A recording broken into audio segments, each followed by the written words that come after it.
Hello everyone, and welcome back to the Quarantine Cooking Show. Today we're making fideos with shrimp. Let's get started. Alright, so first I'm going to start by getting my onion with some salt and olive oil in my big pan here.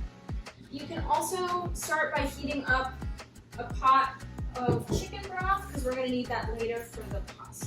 And you're also going to add about half a box of chopped tomatoes. Now that our onions and tomatoes are nice and soft, I'm just going to put them into this bowl on the side for a few minutes while we get the rest of our ingredients going. Alright, next I'm going to put some olive oil and butter in the pan, and I'm going to add my one dried chorizo sausage. And next I'm going to toast my broken up angel hair pasta. And this is just going to toast for a few minutes before we add the broth. Okay, so now that our pasta is nice and toasted, a little bit opaque, a little bit golden brown, we're going to start adding our warmed broth.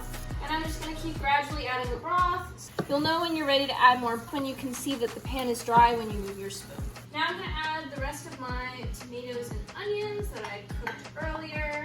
Alright, now I'm going to add the rest of my seasoning. So I've got some granulated garlic, black pepper, and some smoked paprika. I'm going to add my cleaned shrimp, and you're going to want to cook these until they all just turn.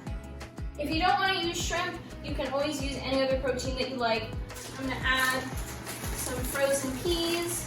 So now that everything is finished cooking and some of the broth is cooked off, I'm adding a tiny bit more paprika just to make it look a little bit more special for the finish. And then to serve it, I'm just going to get a nice big scoop with plenty of shrimp and pasta. And traditionally, this dish is served with a nice squeeze of lemon. Thank you all so much for watching. I hope you enjoyed this recipe. If you would like to see more, you can follow @quarantine.cooking.show on Instagram. Keep cooking, everybody.